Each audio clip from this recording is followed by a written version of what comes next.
Katz and Cosby, entertaining and informative on the Red Apple Podcast Network.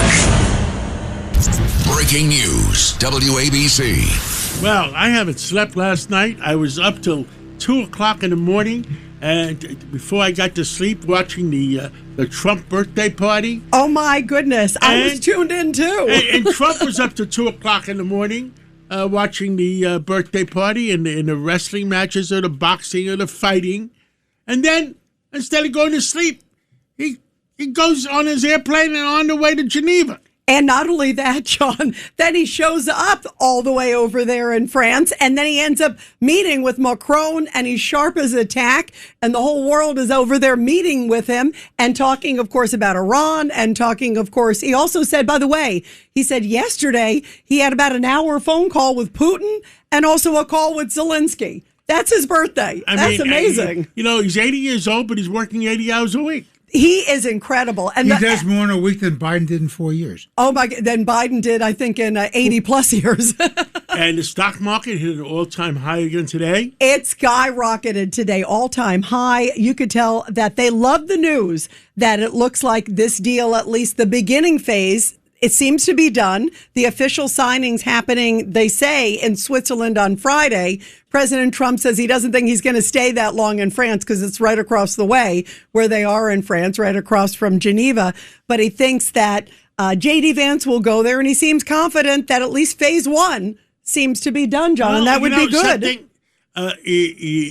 People are out there saying, the Iranians are never going to live by it. But let me tell you something. President Trump is going to bomb them again if they screw around. And that's just what he said. He said, look, hopefully they live up to it. And if not, the pounding's coming.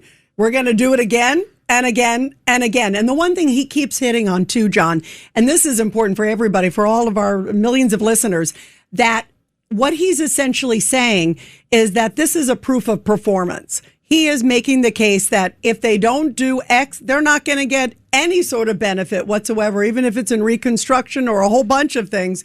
There will be no benefit. So he's saying the proof is in the pudding, and he's skeptical, but he's hoping it happens, and we should all hope for good things. Trump is the toughest president we ever had? Well, he's definitely the best bomber. I think he is the toughest. I absolutely do. And they know that they're not messing around. Look, how many other presidents said, you can't have a nuclear weapon and just let it happen?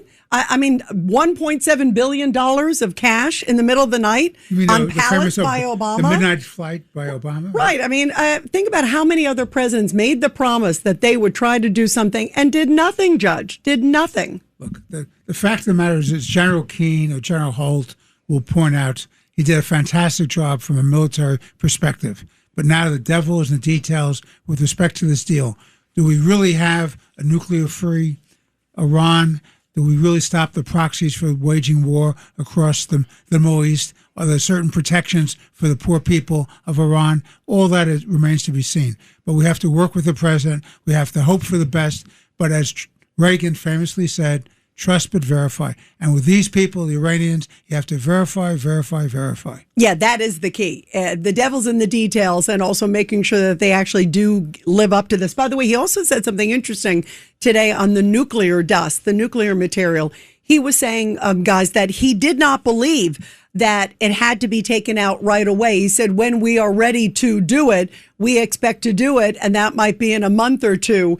And when we're ready to do it, we're going in. That story I sent you folks over the weekend, I found very troubling. There were reports that, in fact... yes.